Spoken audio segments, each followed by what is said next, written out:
Video production cela usele igama Sibongo position yakho bese sithatha sibeka ukuthi kungani ngilana osina namhlanje njengoba Sibongo uthekisela ngendawo noma enkundleni ezingalo sinamhlanje siyabingelela inaledi egameni lika Jesu. Igama lami ke ngo senior pastor eSejindlovu uyakholwa ngihlala la Ward 9 umntwana kaNkulunkulu ngiyabonga ukuthola leli thuba kuwe njengomuntu osiqophela lezi ndaba zala namhlanje ke into esinayo la ukuzodlala izingane kone tournament ebizwa ngokuthiwa isihlonganyane legacy. So ke iyona insizwa eyayikade ifront yokuba ikhansela kule ndawo yakithi ngezimo ke ithize CLO oku-community liaison officer. So ke wenze ke i-tournament ayenze iminyaka yonke. I think it's a second annual this year because last year besinayo iyadlala unfortunately yangafika kuma-final through i-weather. So ke kwagcina ku-split imali. So ke siyabonga namhlanje ukuthi ngeyi-25 kuyilanga lokuzalwa kwenkosi yethu Jesu Kristu njengoba sesilana nje siqala emasontweni. So ke manje sesikhona ngoba sesi-free ukuzobukela iy'ngane zidlala ukuze zingangeni kuma-drugs, zingangeni ey'ntweni ezingayi-distractor noma ezingenza ukuthi ukhisimusi wazo ungabi muhle namhlanje. So ke siyabonga kwinaledi ukuthi ibe khona namhlanje ukuqopha lokhu nokwenza nje ukuthi kube nesidima because izinto ey'ningi endaweni yangakithi aziveli kwi-media because asinabo abantu abanjengawe naledi abasenzela into enjengale. So ilokho bengithi angibrife kukho today as i-question yakho ibithi why we are here today. I thank you. Siyabona ukuthi okay ngiyayibona uma ngidlula la ukuthi kuyaye kube ne-sport esenzakalayo mhlawumbe kuthini lokhu ukubona abantu abasha emphakathini wakini behlale bedlala kuwena njengomfundisi. Into ke esizayo naledi sathatha isinqumo esithi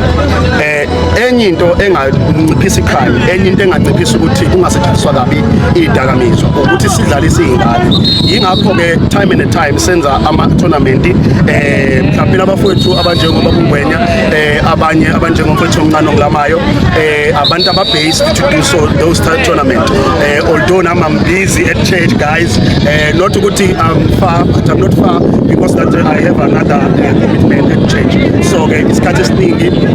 ngiyeza for i-support for them ukuthi bangayiboni bebodwa ukulwa ne-crime because this thing is fighting also i-crime. Kodwa ke siyambonga uNkulunkulu ngabo ukuthi we are still doing this and we so wish ukuthi bangakhathali ngoba lokhu ukuthi bedlalisa izingane nawe again ngempela kuyayi-isolate ey'ntweni ey'bhedayo, kuyabenza ukuthi bafocuse egemini badlale baqede bakhathale babuyele emakhaya sebolabo. So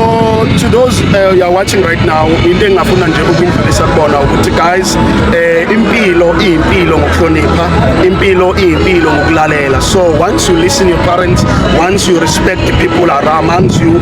without ukuthi lo it's your parent noma kanjani, kodwa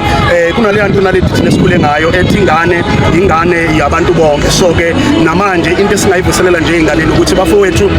uphuzo akuyona into engaphumelelisa umuntu. Uphuzo akusiyona kuphela into yokujabula, ziningi izinto ongajabula ngazo, kodwa uqinisekise ukuthi inhlonipho ihambisa phambili ngoba ungahambisi phambili inhlonipho izinto zakho ziyabalwa noma ziyadishiswa. I'm always insiseke nalento ukuthi once you are failing to respect umphakathi i-community okuyona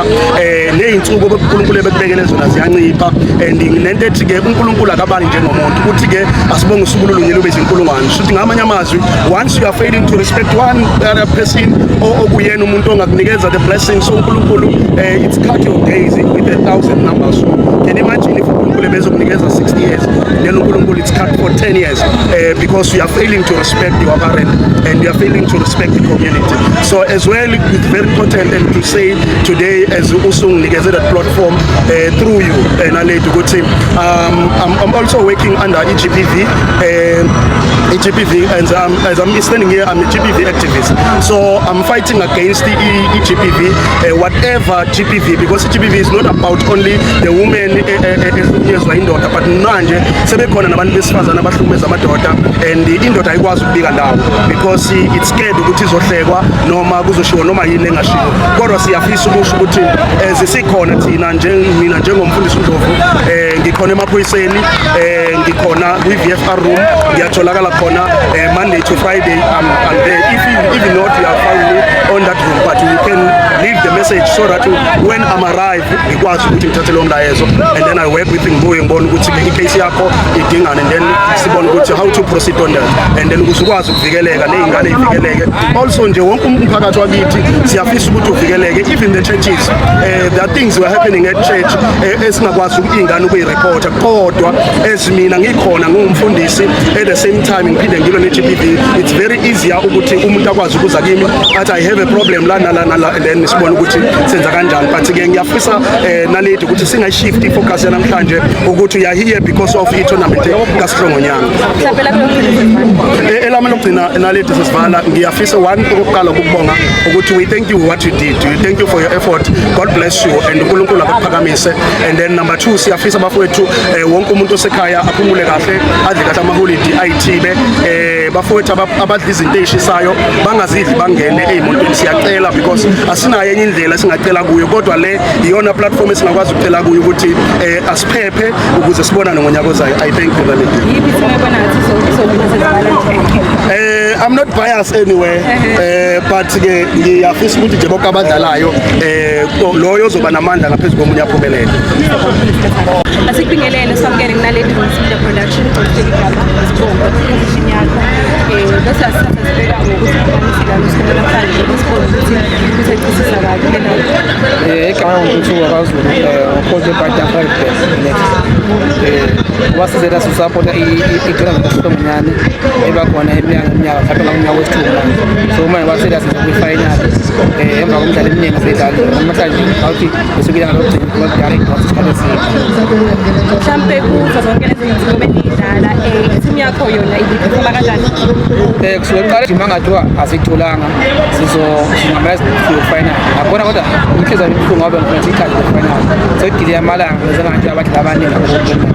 manje nje ngithuke abadlali yebo kodwa baphelele bakhona ground kodwa abadlali bezingwazi zami eziningi ayisekho sengithi angidlale ngabo labo ngibonga ukuthi nabo bafikile baphela. Mhlampe going into this match bekuthini game plan asadlala nabantu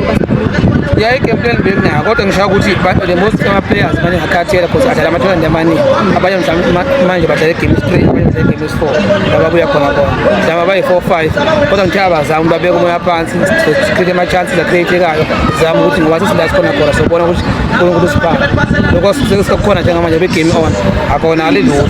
sibonga ukuthi sikhona lokufika la sifika khona ngoba ama-team lo amaningi la bafika khona sibonga nje lokho la sifikile sikhona coach njengo-coach imaphi amazwi ongawadlulisa kubantu abaphilayo njengamanje? Ngasho ukuthi ngiyabonga i-support yabo ukuthi bakwazi ukuphumela ngenkundla ye-Facebook, bakwazi ilanga lemndeni abahleli nemndeni yalo asikwazi bazosapota for amathimba abadlali. Ngibonga ngamathimba bewaparticipatile kule tournament ukuthi ne-next time kuze abantu abaningi sihloniphe i-tournament sinesasasa elikhulu ukuthi nomunye nami ngiyafisa ukuthi ngibe i-champion yabo okuzayo mina ngizoyenza kanzima kodwa kumfika. Kuphi ozokwenza mhlawumbe okubonayo ukuthi kumele nikhulise ngeke mina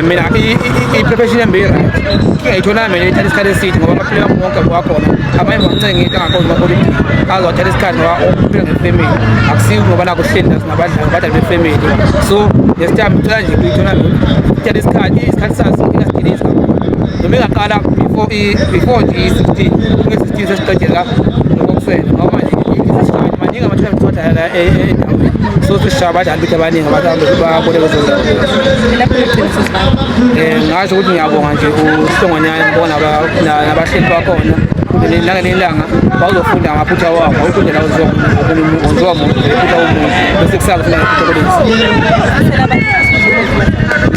ngathi beyiphathe kahle bengaphuzi badakwe ngaphandle bangahlongobeni abantu baphephe ngiyabona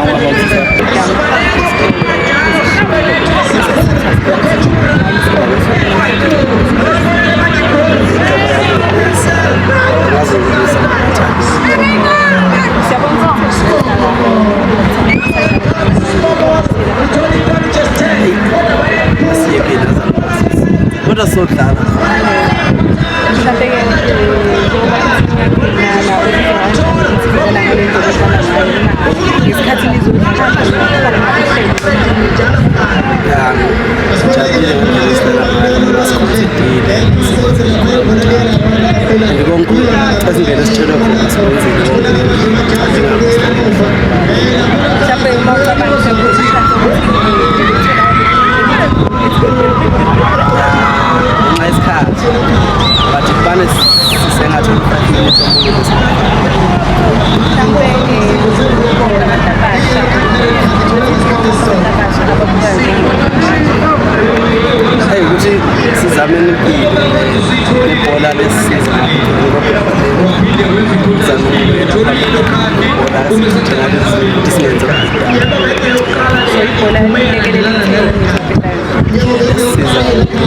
sibuye manje Christmas abantu badala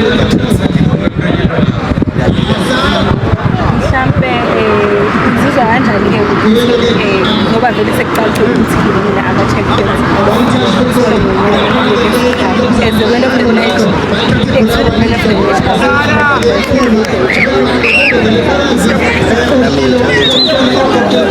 mhlambe udlala ngale ndlela ukuba mhlambe namhlanje ngithatayile sijwayele ukudlala ngale ndlela esingakawini ikhaphu ukhombisa ukuthi sidlala siqale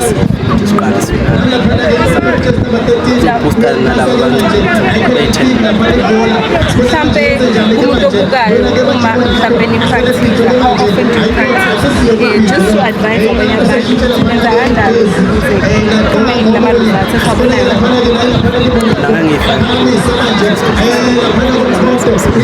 battery mhlambe lapho